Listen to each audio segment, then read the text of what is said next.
Welcome to Half History Will Travel. I am your host, the Wilder Historian, and this is part 2 of my series on Winfield Scott Hancock. Hancock was stationed with the 6th Infantry in the Indian Territory, first at Fort Towson on the Red River, then to Fort Washita on the Washita River.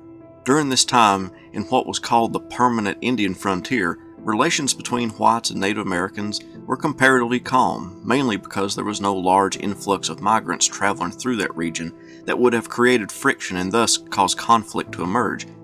As a young officer, a brevet lieutenant, Hancock set about performing the duties of his rank, getting to know the ins and outs of Army life. One of the main duties was being in charge of recruitment. His excellent ability at recruiting caused him some problems when the Mexican-American War broke out in 1846. Although in September of that year he received his commission as a regular second lieutenant, he had become valuable to the War Department as a recruiter, so he was put in charge of a group of young recruits destined for Jefferson Barracks in St. Louis from Cincinnati, Ohio. Once he arrived in St. Louis, he was ordered to Fort Scott, Missouri, to the unhappiness of his superior in Cincinnati, who saw him as an invaluable recruiter. He was sent back to the Newport Barracks on the Kentucky side of the Ohio River across from Cincinnati. Wanting to be involved in the war, he set about trying to find a way to be transferred to the front lines. He wrote to his brother Hilary on May 5, 1847, stating, "The only thing that grieves me is that I cannot get to Mexico. I made an application today to join the army going to the front, but he thought it was doubtful." He had a lot of responsibilities in Newport Barracks, as the Superintendent of Recruiting Services for the Western Division and as Assistant Inspector General, but he longed to be where the action was. He wrote to the Colonel of the barracks and to the Adjutant General to be sent to Mexico. Finally, on May 31, 1847, Hancock was ordered to conduct a body of recruits to Mexico and rejoin the 6th Infantry. It took nearly a month before he set out for his journey down the Ohio River, down the Mississippi, and to New Orleans. There he boarded a ship destined for Veracruz, the amphibious landing location for General Scott's army. By the time Hancock made it to Veracruz, Scott's army had pushed a couple hundred miles inland, all the way to Puebla, Mexico, the nation's second city, with around 80,000 people. Scott waited there for reinforcements. Hancock left the port city the day after arriving with a contingent of 2,500 men under General Franklin Pierce. Hancock, along with the reinforcements, traveled the hundreds of miles toward Puebla, being fired upon by guerrillas along the way.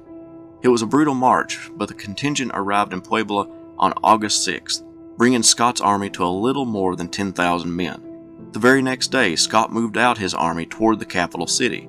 Hancock and the 6th Infantry Regiment were in Brigadier General William J. Worth's division, and they moved out 2 days later, giving many of the men who had traveled hundreds of miles a rest before proceeding inland. General Scott attacked Mexico City from the south in an unexpected movement, and it was the 6th Infantry in Colonel Newman S. Clark's brigade that moved through the lava fields and pushed the enemy to the fortified convent at Churubusco. They made several charges against the position before carrying it.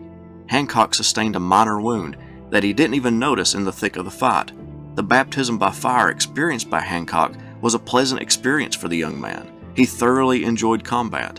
He would receive a brevet promotion to first lieutenant for gallant and meritorious conduct at Churubusco. After a short armistice, Scott resumed his assault against Antonio Lopez de Santa Anna's army. Worth's men fought around 2 hours, involving fierce hand-to-hand fighting. The brigade lost half of its officers and 1/3 of its men, which placed Hancock in command of his company.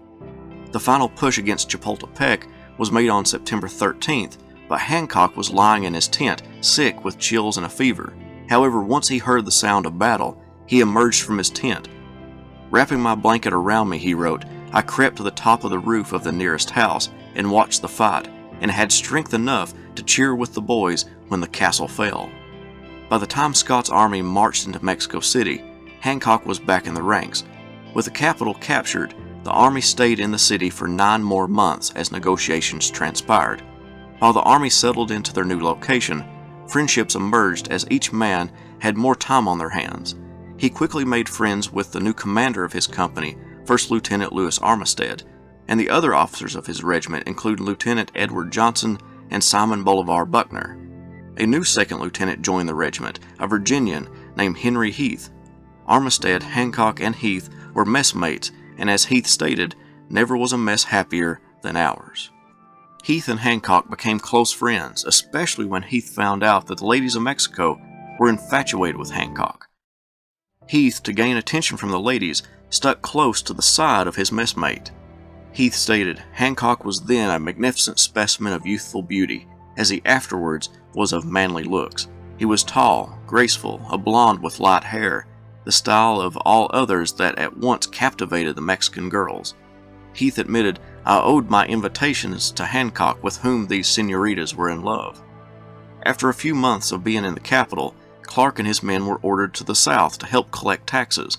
There, at a large plantation, Hancock, Clark, Heath, and the regimental adjutant were invited to eat dinner. Heath and Hancock spied the beautiful daughter of the plantation owner, and during a walk through the garden, spied her again. Now is your chance, old fellow, Heath said. Pluck a rose and go for her. I will remain here, gather flowers, and watch. If her duenna comes, I will be seized with a coughing spell. You must do a heap of love-making in a short time, for you may never have such a chance again. Hancock then set off with the flower in hand. When I took her hand, Hancock explained, I squeezed it just a little and she returned it. Then he found out that she was going to be traveling to England to finish her schooling and attempted to convince her to come to the United States to finish her schooling, and they would be married. When Heath's back was turned, he kissed her and told her he had never loved before.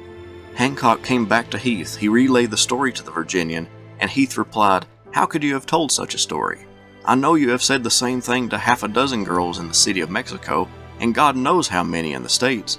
Hancock replied, We are at war with Mexico. Peace has not yet been made, and you know, all is fair in love and war. When the Treaty of Guadalupe Hidalgo was signed, the U.S. Army moved to the coast to board transports, and it is there that Hancock got into trouble. He was now the official regimental quartermaster for his regiment, and the 6th Infantry was ordered to move toward the port to start embarking. But the 2nd Dragoons had mixed up multiple buckets of juleps for the 6th Infantry to drink as they passed by. Some soldiers imbibed more than others, and Hancock's quartermaster wagons were snarled in a traffic jam. The new lieutenant colonel of the regiment, Gustavus Loomis, exclaimed where everyone could hear, This is all Hancock's fault. If he had attended to his duty, this blockage would not have occurred. He has shamefully neglected his duty. A drunk Hancock confronted Loomis in the commander's tent where he was reading his Bible. Winfield swore at Loomis, taking issue with Loomis's claims that he had neglected his duty. The lieutenant colonel ordered him back to his own tent and under arrest. Heath escorted Hancock back to his tent and put him to bed. The young Pennsylvanian awoke and was told what he had done, which mortified him so much that he apologized for his actions and words. Hancock's courageous service was not dampened by the incident, and he went along with his regiment to New Orleans. Thank you all so much for watching. I hope you enjoyed this second part of the Hancock series. Be looking for part 3 coming up next week. Historian, where do you roam? Historian, far from home. Have history will travel reads the card of a man, a professor with knowledge in the heartland. To educate the world is his mission. A professor of fortune is a man called